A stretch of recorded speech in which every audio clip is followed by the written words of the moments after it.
안녕하세요. 한미교회 김민석 목사입니다. 전도서 공부 지난 5월부터 시작을 해서 한 석 달 조금 넘게 같이 공부를 해왔는데 오늘이 이제 전도서 공부 마지막 시간입니다. 여러분 어떠셨는지 모르겠는데요. 전도서 공부를 지난 한 석 달 정도 같이 하면서 저는 두 가지가 참 고마웠습니다.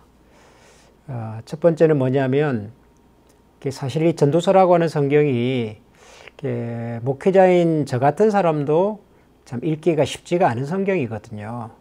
우선 내용이 좀 어떻게 보면 좀 따분하고 또 뭐 헛되다 이런 얘기를 하니까 뭔가 우리에게 에너지를 주고 기쁨을 주는 그런 쪽보다는 좀 가라앉게 만드는 것 같아서 어지간하면 잘 안 읽게 되는 성경인데, 근데 아무튼 지난 5월부터 시작한 이 성경 공부하면서 제가 전도서를 끝까지 정독할 수 있게 된 것은 저한테는 좋은 선물이었습니다.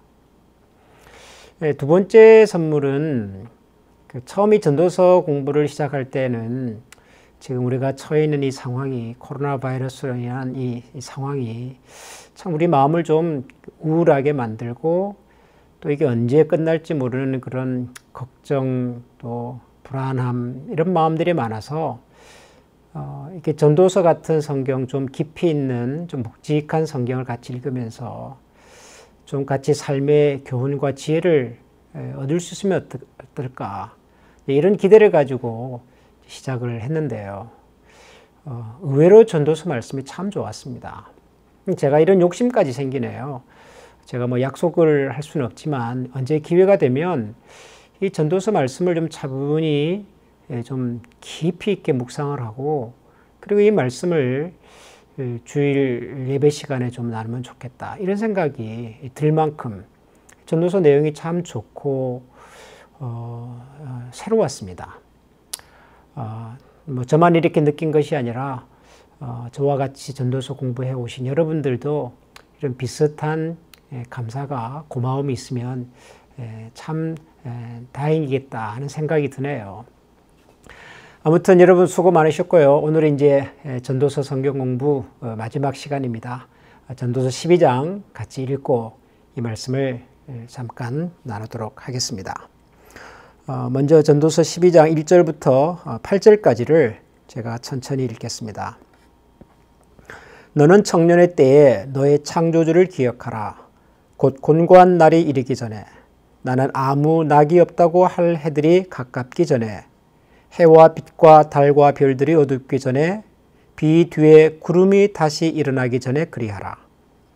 그런 날에는 지비를 지키는 자들이 떨 것이며 힘 있는 자들이 구부러질 것이며 맷돌질하는 자들이 적음으로 그칠 것이며 창들로 내다보는 자가 어두워질 것이며 길거리 문들이 닫혀질 것이며 맷돌 소리가 적어질 것이며 새의 소리로 말미암아 일어날 것이며 음악하는 여자들은 다 쇠하여질 것이며 또한 그런 자들은 높은 곳을 두려워할 것이며 길에서는 놀랄 것이며 살구나무가 꽃이 필 것이며 메뚜기도 짐이 될 것이며 정욕이 그치리니, 이는 사람이 자기의 영원한 집으로 돌아가고 조문객들이 거리로 왕래하게 됨이니라. 은줄이 풀리고 금그릇이 깨지고 항아리가 샘 곁에서 깨지고 바퀴가 우물 위에서 깨지고 흙은 여전히 땅으로 돌아가고 영은 그것을 주신 하나님께로 돌아가기 전에 기억하라. 전도자가 이르되 헛되고 헛되도다. 모든 것이 헛되도다. 8절까지입니다. 전도서라는 성경의 이제 결론과도 같은 말씀인데요.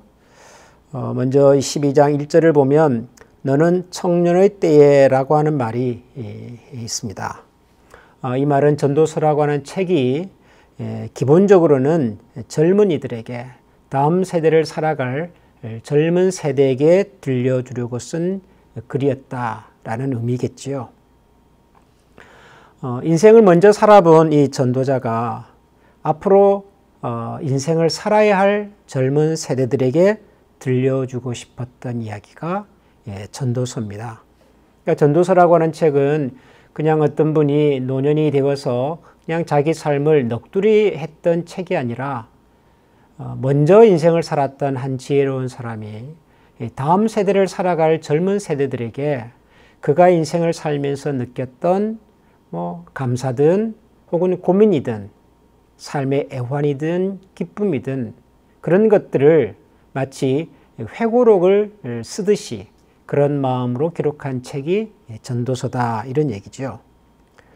그래서 전도서는 기본적으로 젊은 세대에게 적합한 말씀입니다. 이건 의외죠. 처음부터 헛되고 헛되다, 세상 살아봐도 별 의미가 없다, 이런 얘기를 하니까 보통 이런 얘기는 어른들이 하시잖아요. 인생 살아봤자 별것 없다, 이런 얘기들을 주로 어른들이 하시니까 이건 주로 어른들이 즐겨 읽을 법한, 또 어른들이 주로 하시는 말씀들, 이런 생각을 하는데, 사실은 전도서는 젊은 세대에게 주시는 말씀입니다. 젊은 이들이 꼭 한번 귀담아 들어봐야 할 말씀들이 전도서입니다. 그런데 이제 또 삶의 아이러니는 뭐냐면, 젊은 사람들은 이런 얘기를 별로 안 좋아하지요. 젊은 사람들은 어른들 얘기 듣는 것을 별로 좋아하지 않습니다. 세대가 많이 달라져서 요즘 젊은 사람들은 삶에 대한 진지함도 없고 고생을 안 해보고 그렇게 설명하는 분들도 들어 있긴 하지만, 이건 단지 젊은 세대가 이렇게 생각이 짧고 인생을 가볍게 생각하고 꼭 그래서만은 아닙니다. 젊은 사람들이 어른들의 얘기를 이렇게 귀담아 듣기 어려워하는 이유 중에 하나는, 어른들은 주로 이제 하고 싶은 얘기를 하시거든요. 젊은 사람들에게 필요한 이야기, 젊은 사람들이 듣고 싶은 얘기보다는 하고 싶은 얘기를 많이 하죠. 그러니까 이게 사실 좀 힘들죠. 젊은 사람들 입장에서는. 분명히 어른들에게는 삶의 지혜가 있습니다. 젊은 사람들이 겪어보지 못했던, 경험하지 못했던 세상과 삶에 대한 지혜가 분명히 있습니다. 문제는 젊은 세대들이 들을 수 있는 이야기로, 또 젊은 사람들에게 필요한 만큼 절제된 내용으로 좀 대화를 하는 것이 우리 어른들에게 필요한 거죠. 저도 이제 그런 생각을 합니다. 저도 이제 목회자라는 이 일 자체가 말을 많이 하게 되는 이제 자리니까요. 설교도 그렇지만 사람들을 만나서 상담도 하게 되고 또 같이 기도도 하게 되고, 아무튼 이야기를 많이 할 수밖에 없는 일이니까요. 그래서 늘 그런 이제 고민을 합니다. 어떻게 하면 말을 줄일 수 있을까? 어떻게 하면 내가 하고 싶은 이야기가 아니라 저 사람들이 꼭 듣고 싶은 이야기, 필요한 이야기를 할 수 있을까? 또 그것조차도 내가 먼저 말하는 것이 아니라 그 사람이 듣고 싶어 할 때 좀 들려줄 수 있을까? 이런 생각을 저도 자주 합니다. 우리 젊은이들에게 들려줄 이야기가 많은 인생을 사는 것, 그건 굉장히 중요하지요. 우리 어른들 대부분이 그렇게 인생을 보람되게 사셨으리라고 생각합니다. 다만 젊은이들에게 필요한 만큼, 또 젊은이들이 궁금해할 수 있는 삶의 내용을 갖춘 그런 어른들로 우리가 먼저 살아야 되겠다. 그리고 젊은 세대는 그 어른들의 말씀 속에 담겨 있는 삶의 지혜와 애환들을 정말 값없이 이렇게 배우는 거잖아요. 귀하게 여길 줄 아는 마음을 우리 젊은 세대가 좀 가지면 좋겠다, 이런 생각이 듭니다. 아무튼 전도서는 젊은 세대들에게 들려주고 싶었던 이야기입니다. 자, 그런데 이 젊은 세대 청년들에게 들려주고 싶은 이야기의 첫 말이, 결론적으로 하는 말이 뭐냐면 기억하라 하는 것입니다. 기억하라. 누구를 기억하죠? 창조주를 기억하라. 언제요? 1절을 보면 무엇 하기 전에, 이럴 때가 다가오기 전에, 이렇게 얘기를 하고 있습니다. 창조주를 기억하면서 살라는 거죠. 언제? 우리 삶에 이런 순간이 닥칠 때. 우리 삶의 이런 순간이 그 다음에 나오는 2절부터 7절까지의 내용입니다. 여기 보면 해와 빛과 달과 별들이 어둡기 전에, 비 뒤에 구름이 일어나기 전에 이런 말들이 나오는데 성경학자들은 이 2절부터 7절까지 나오는 이 내용들이 우리 인생이 노년을 향해서 걸어가고 있는 그런 과정을 비유적으로 설명한 거다. 이렇게 말씀을 하십니다.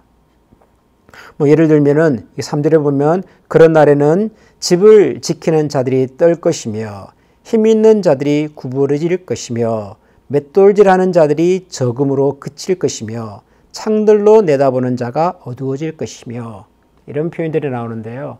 이걸 무슨 뭐 길거리에 창문을 열고 사람들이 뭐 맷돌질을 하고 그런 것을 상상하시면 안 되고 이걸 사람이라고 생각하시는 거죠. 사람.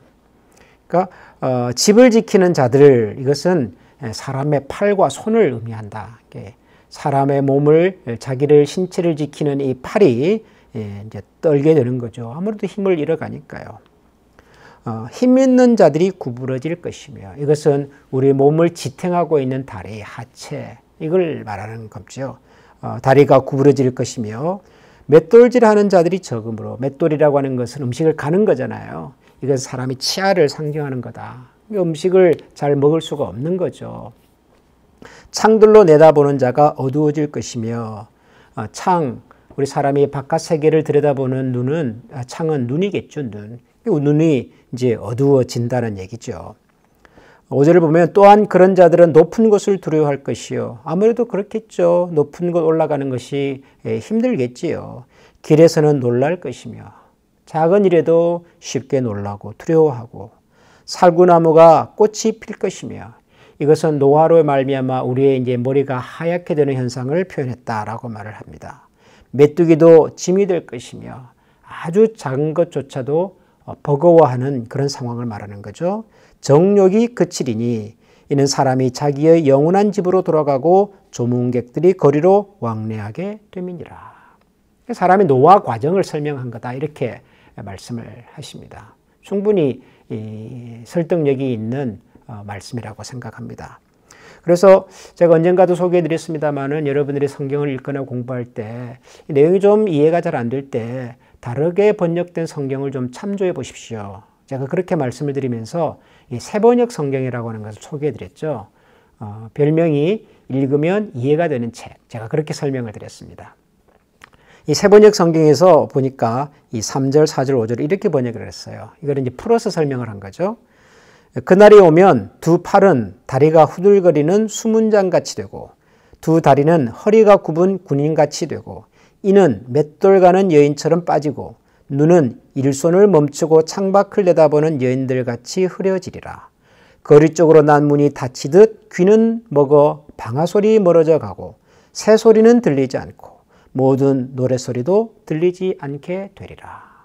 이렇게 사람의 노화와 관련해서 나타나는 여러 가지 현상들을 비유적으로 이렇게 설명을 하는 거다.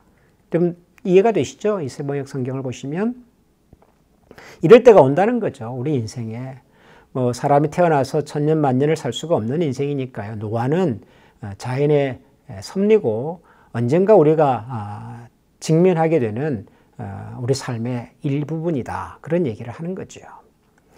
그런데 우리 인생에서 빛이 사라지고 또 어둠이 찾아오고 삶의 유혹이 사라지는 것이 꼭 노년이 되어서만 그런 건 아니죠. 노년이 아니더라도 우리가 사는 어느 순간 어떤 상황 속에서 마치 내 삶의 빛이 사라지는 것 같고 먹구름이 내 인생을 가득 뒤덮고 있는 것 같고 삶의 의욕이 사라지고 뭐 그럴 때가 찾아오지요. 뜻하지 않은 어려움을 만나고 또 뜻하지 않은 상황 속에서 우리가 고통 가운데 있을 때 우리가 이런 생각을 합니다. 사실 지금 우리가 처해 있는 이 코로나 바이러스 상황도 어떻게 보면 그런 거죠. 정말 뭐 알 수가 없습니다. 이 상황이 언제 끝날는지, 정말 끝은 올 건지, 우리가 불과 1년 전에 누렸던, 느꼈던, 나누었던 그런 삶이 다시 찾아올지 정말 모르겠어요. 많은 사람들이 그래서 두려워하고 불안해하고 삶의 의욕이 자꾸 떨어지고 그렇지 않습니까? 초창기에 나왔던 단어지만 코로나 블루라고 해서 이 코로나 바이러스로 인해서 삶에 찾아온 이 우울감, 무력감 이런 것들이 거의 이제 질병처럼 많은 사람들에게 번져가고 있다 그러지 않습니까? 그러니까 온다는 거죠. 이런 삶이. 우리가 언제 이런 상황이 올 거라고 알았습니까? 누가 예측을 했나요? 어느 순간 내 삶에 갑자기 불현듯 이런 때가 찾아오더라는 거죠. 근데 그럴 때 어떻게 하라고요? 그럴 때 창조주를 기억하자는 겁니다. 우리 삶에 두 다리가 후들후들거리고 팔은 기력을 잃고 작은 문제 하나 앞에서도 불안해하고 염려하고 새소리에 잠을 깬다. 이게 뭐겠어요, 여러분? 새소리 하나에도 우리의 온 신경이 민감하고 예민하게 반응을 해서 깊은 잠을 이룰 수 없는 늘 불안과 염려로 시달리고 있는 우리의 인생을 그렇게 표현한 거거든요. 그럴 때 우리가 어떻게 해야 될까요? 전도자는 창조주를 기억하자 그럽니다. 창조주를. 창조주를 기억한다는 말은 하나님이 창조주이시면 우리는 뭐죠? 우리는 피조물인 거죠. 우리가 살아가는 이 세상 모든 것을 지으셨고 다스리시고 그리고 알고 계시는 하나님이 계시고 그리고 우리는 그 하나님에 의해서 지음받아 이 땅에 보냄을 받은 하나님의 피조물이구나 하는 것을 기억하자는 것입니다.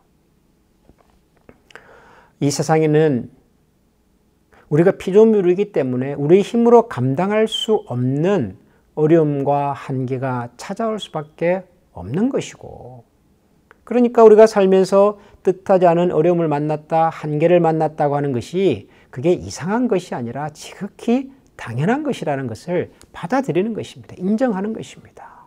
우리 사람의 한계를 인정하는 것이죠.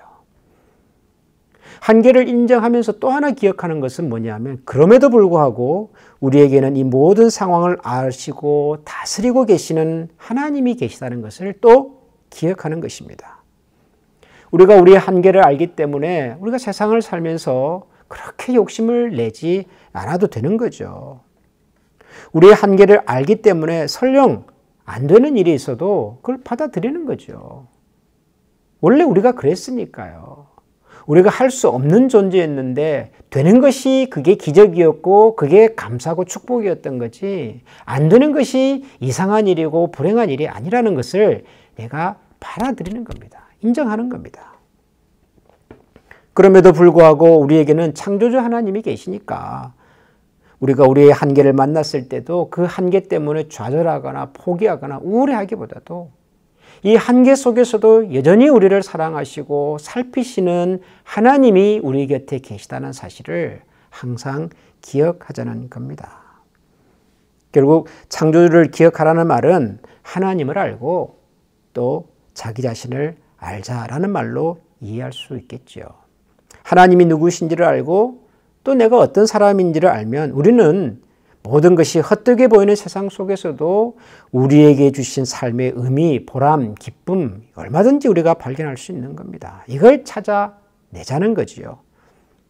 우리 삶에 어둠이, 먹구름이, 시련이 찾아왔다고 이것이 끝이구나 그러지 말고 여전히 이 한가운데서도 역사하고 계시는 하나님이 나의 하나님이라는 것을 기억하자는 겁니다. 창조주를 기억하자.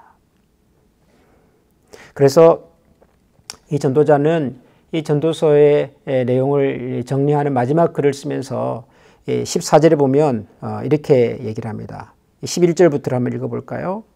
지혜자들의 말씀들은 찌르는 채찍들 같고 회중의 스승들의 말씀들은 잘 박힌 못 같으니 다 한 목자가 주신 바이니라. 내 아들아 또 이것들로부터 경계를 받아라. 많은 책들을 짓는 것은 끝이 없고 많이 공부하는 것은 몸을 피곤하게 하느니라. 일의 결국을 다 들었으니 하나님을 경외하고 그의 명령들을 지킬지어다. 이것이 모든 사람의 본분이니라.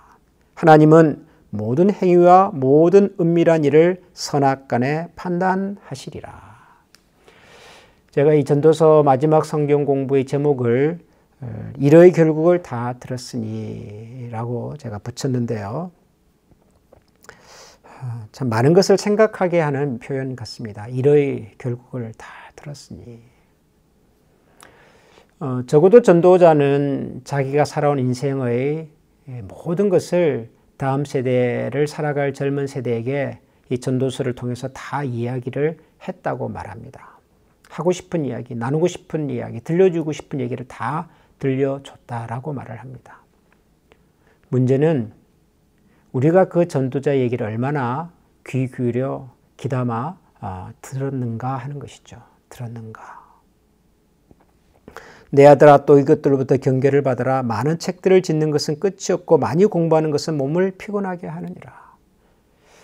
아무리 전도자가 심혈을 기울여서 글을 쓰고 아무리 삶에 유익한 이야기를 많이 해본들 그 말씀을 가슴에 담지 못한다면, 내 삶의 지표로 삼지 못한다면 그 사람에게는 이 전도서의 말씀이 아무런 의미가 없는 것이 되겠지요.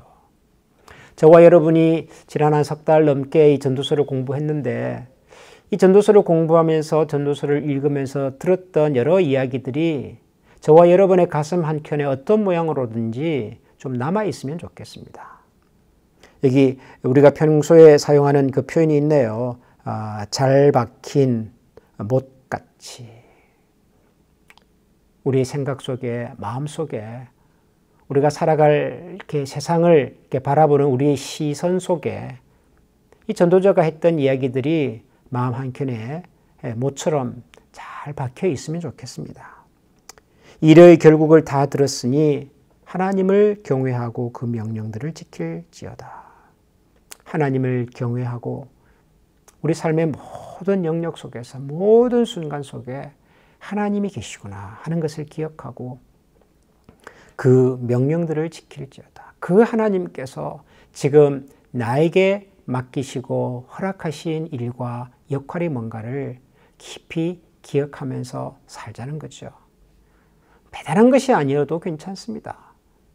하나님께서 우리에게 보여주시고 또 만나게 해주신 사람들, 또 우리에게 알려주신 여러 가지 이야기들 속에서 우리가 찾고, 또 우리가 기쁨을, 보람과 의미를 찾고, 무엇보다도 하나님께서 우리에게 허락해 주신 이 세상을 하나님의 마음과 시선으로 함께 아름답게 경작해 가려고 하는 그런 마음, 이것이야말로 하나님께서 이 팬데믹 시대를 살아가는 우리 모든 그리스도인들에게 기대하시는 바가 아닐까.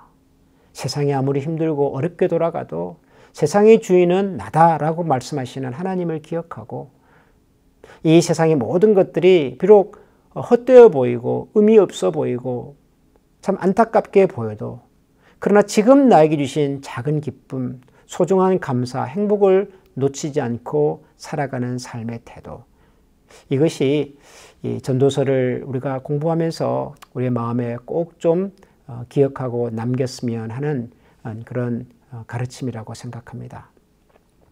수고 많으셨습니다. 전도서 공부 이제 오늘로 마무리를 하고요. 다음 주 수요일은 아마 한 주 정도 쉬게 될 것 같습니다. 그리고 9월 첫 번째 주 수요일부터는 이미 말씀드린 것처럼 새로운 주제로 여러분들과 함께 이 성경 공부를 시작하겠습니다. 여러분들이 혹시 같이 공부하고 싶은 주제나 성경을 좀 이렇게 말씀해 주십시오라고 부탁을 드렸는데 아무도 없으세요. 그래서 제가 알아서 준비를 하도록 하겠습니다. 그동안 같이 전도서 공부에 참여해 주셔서 감사드리고요. 오늘도 또 한 주간도 하나님이 주시는 작은 기쁨 속에서 삶의 보람과 의미를 함께 찾아가는 그런 우리 모두가 되기를 소원합니다. 같이 한번 기도할까요? 하나님 감사합니다.